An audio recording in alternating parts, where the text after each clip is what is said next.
publik mulai menuntut agar artis S dan Kuncen Gunung Kawi dan Si Merah itu dikonfrontir di sebuah podcast netral. Jadi sebaiknya podcast yang dipilih adalah netral ya, tidak memihak siapapun.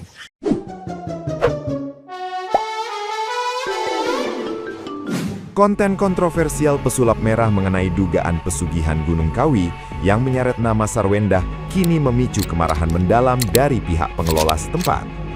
Agus, selaku juru kunci kawasan sakral tersebut, secara terbuka meluapkan kemurkaannya dan melabeli tindakan Marcel Radival sebagai perbuatan yang kurang ajar. Persoalan utama dinilai bukan karena kritik terhadap mitos pesugihan, melainkan sikap tidak sopan pesulap merah di area peribadatan.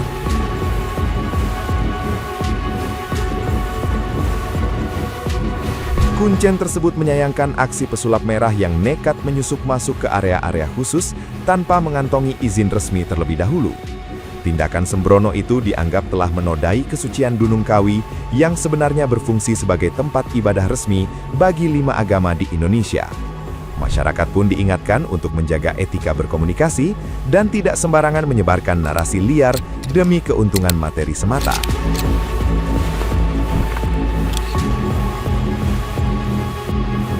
Nah, gimana nih menurut netizen yang terhormat? Silakan berkomentar ya.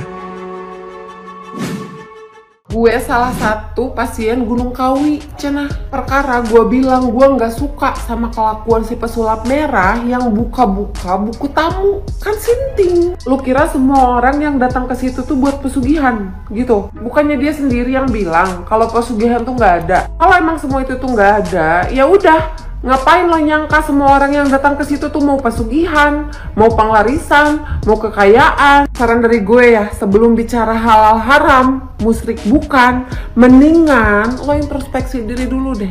Karena setahu gue, laki-laki pakai wig aja itu tuh udah haram. Tak ada asap kalau tak ada api. Siapa sosok yang pertama kali menyebut nama artis S di Gunung Kawi? Benarkah mereka semua harus dikonfrontasi? Karena gini ya, ini yang bikin geger ini kan pada saat Si Merah ini mewawancari Kuncen yang pertama ya. Nah, ketika diwawancara, Kuncen ini menyebut beberapa figur publik ya, dan ini menyebut nama artis yang sekarang memang sedang viral ya, dan publik itu haus akan jawaban.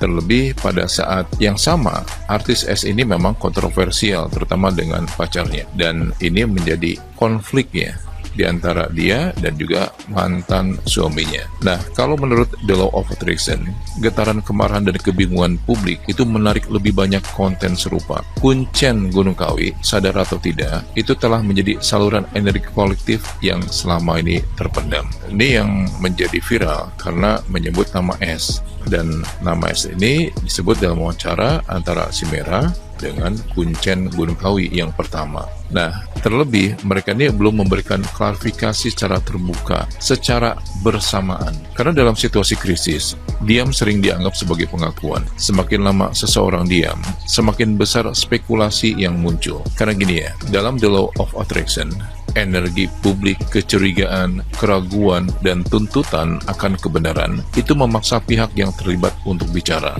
Getaran ini sangat kuat sehingga tidak bisa diabaikan. Nah, sayangnya artis S ini hingga detik ini itu belum berani untuk mengklarifikasi secara langsung. Kalau bisa, itu semua bertemu di dalam satu podcast dan semuanya harus berbicara supaya bolanya tidak semakin liar. Karena gini ya, yang diam di waktu yang tepat lalu berbicara di waktu yang salah, itu adalah tanda bahwa ada yang disembunyikan. Karena harus diakui, publik mulai menuntut agar artis S dan Kuncen Gunung Kawi dan Si Merah itu dikonfrontir di sebuah podcast netral. Jadi sebaiknya podcast yang dipilih adalah netral ya, tidak memihak siapapun. Yang kedua, podcastnya harus berani, tidak takut bertanya keras dan frontal. Ketiga, harus kredibel, jadi dia harus memiliki track record yang baik. Menurut kalian, podcast yang mana yang tepat ya menjadi media konfrontir antara artis S, Kuncen Gunung Kawi yang pertama, dan Si Merah? Silakan tulis di kolom komentar. mantan penyanyi dangdut kunjungi Gunung Kawi. Oh my god, saking penasarannya ya guys, ini gue mau cerita ya. Menurut gue ya, ternyata nama Sarwenda ini adalah salah satu pembawa hoki untuk Gunung Kawi. Bener nggak? Kenapa enggak dong? Ya kan? Gara-gara Sarwenda itu nama Gunung Kawi makin viral, makin top, makin terkenal di mana-mana, ya nggak sih? Dan yang lebih penting lagi itu makin ramai dikunjungi oleh para wisatawan, para pengunjung lokal, ya kan? Contohnya nih, salah satu mantan penyanyi dangdut yang sudah nggak laku ini, baru-baru itu tuh aku lihat dia ada keluarin satu VT, dia mengunjungi Gunung Kawi, guys. Ngapain dia ke sana? Kalian tahu kan? Dia ke sana tuh hanya untuk mencari tahu berapa kali Sarwenda ke sana, ngapain aja dia di sana, terus untuk apa dia di sana, macam-macam deh. Menurut gue ya, dia ke sana itu bukan mau cari tahu itu, tapi dia sendiri juga kayaknya pengen berguru juga tuh, bener nggak sih ke situ? Hello, mau Sarwenda berkunjung 1000 kali, 1 juta kali, apa urusannya sama kamu? Merugikan kamu apa enggak gitu loh? Kau siapa? Mau cari-cari tahu orang ke sana? Siapapun yang ke sana itu haknya dia. Situ siapa? Ya, kamu siapa? Udah nggak laku. Jangan-jangan ke situ tuh mau cari ilmu gitu ya, biar laku lagi. Sayangnya sih kalau gua dengar-dengar ya, kalau gua putar videonya zaman dulu, gua cari tahu ternyata pas-pasan suaranya, pantas aja nggak laku, ya nggak sih? Nggak bertahan di dunia hiburan. Masuklah dia ke dunia medsos hanya untuk menjuli sesama teman artis. My God. Sering-sering lah kau ke sana biar laku, biar kaya kayak Sarwenda. Lo ke Gunung Kan begitu kan, sekalian lo itu promosiin, ya kan? Kalian mah ke sana. Teman-teman sudah melihat nggak part 2 dari akun jejak backpacker ya? Sekarang ini kesaksian dari Mbak Tuti namanya ya. Dia bekas kerja menjadi ART di rumah artis terkenal ya. Mbak Tuti ini juga adalah teman dari Mbak Fitri yang saat ini sih katanya lagi ngalamin sakit ya. Semoga dengan Mbak Tuti memberi kesaksian seperti Mbak Fitri ini tidak terkena sakit ya. Kita doakan ya teman-teman ya. Nah, akhirnya Mbak Tuti mulailah bercerita ya pengalaman dia bekerja di rumah artis terkenal ini ya. Bagaimana dia bertemu dengan bos perempuannya dan adik bos perempuannya ya, yang katanya cukup sombong, cukup judes ya, dan bla bla bla ya. Tapi dia bercerita ketemu dengan bos yang laki cukup baik ya, cukup menghargai kata gitu. Nah, sampai suatu hari Mbak Tuti ini menggantikan temannya untuk membersihkan satu ruangan ya, seperti ruangan rahasia. Dia cukup kaget tuh, kok artis ada seperti ini, ada salah satu ruangannya tempat doa seperti ini ya, seperti kayak di kampung ya, ada tempat doa, ada bunga-bunga segala macam ya. Nah, dia tanyakan ke temennya, tapi temennya bilang udah nggak usah banyak ngomong kata gitu ya kan. Nah, sampai akhirnya dia juga melihat bagaimana hal-hal yang aneh dialami oleh bos lakinya ya. Katanya kalau bos laki itu lagi ada di kamar suka teriak-teriak karena katanya melihat kelelawar lah, kalajengking, lain-lain gitu ya. Cukup aneh bagi pikirannya Mbak Tuti ini ya. Sampai akhirnya Mbak Tuti mengalami musibah, anaknya meninggal ya. Saat itu sebelum anak meninggal, Mbak Tuti ini mau meminjam uang ceritanya nih ke bosnya. Tapi tidak dikasih sama bos perempuan dan adiknya. Malah mendapatkan kata-kata yang kurang enak. Sampai akhirnya Mbak Tuti ini dikasih nih pinjem nih sama bos artis yang laki ya. Barulah akhirnya dia pulang kampung ya, menjalankan tahlilan sampai 7 hari, dan akhirnya dia kembali ke rumah bosnya lagi nih. Tapi dia sudah nggak ketemu Mbak Fitri, katanya sudah berhenti ya.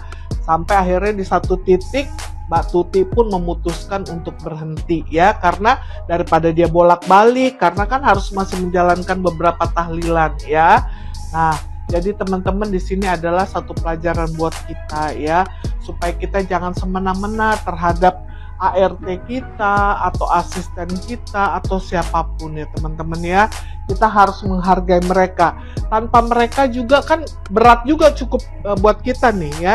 Sebagai ibu rumah tangga harus mengerjakan banyak hal yang harus dikerjakan ya.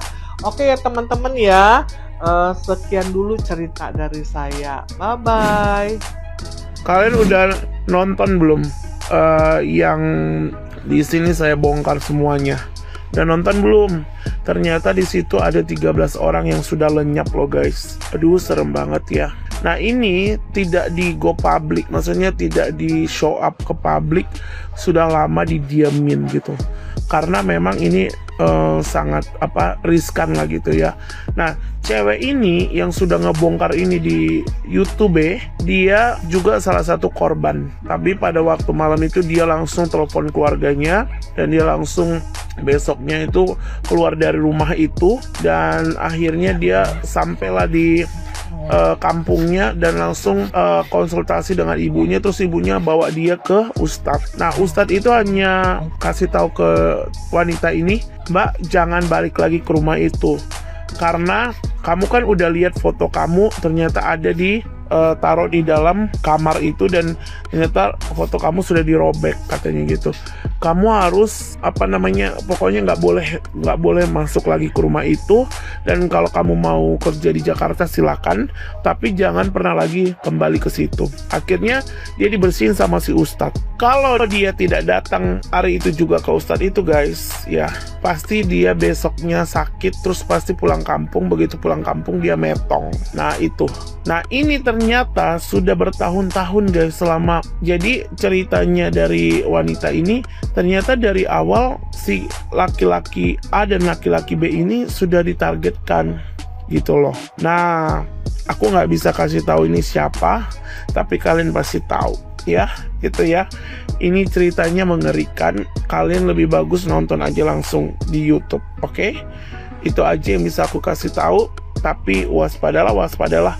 Ingat loh, memang kalau siapa yang ke Gunung Kawi itu pasti ada perjanjian ya. Ternyata dari pembantu, dari supir, dari penjaga rumah, semuanya itu udah pada banyak yang lenyap ya kan. Berarti kalau misalnya tidak ada lagi sebagai yang persembahannya diberikan kepada ya pokoknya ke Gunung Kawi itu nggak ada lagi tumbalnya. Nah kalian bisa tebak nggak kalian siapa yang akan akhirnya digerogotin? Yang membuat perjanjian itu guys biasanya begitu, kalau dia nggak metong ya gila gitu. Nah itulah hati-hati kalau membuat perjanjian dengan Saiton ya. Nah inilah yang akan terus membelenggu kehidupannya ya. Ya kalian cari tahu sendirilah siapa ya. Nah, aku cuman cerita segini aja, tapi aku waktu dengar cewek itu cerita aku merinding dan memikirkannya, dan sampai aku masuk ke dalam seolah-olah ke dalam peristiwa itu gitu ya. Wow, ini ngeri banget ya. Kita lihat dia adalah seorang ibu-ibu yang baik ya kan, yang alim, yang keren gitu, yang pokoknya kita aja sampai gimana gitu. Tapi ternyata di balik itu semua dia tidak seperti itu guys. Makanya dia buat perjanjian ke Gunung Kawi itu. Aduh serem banget guys. Menurut kalian gimana guys? Tulis di kolom komentar.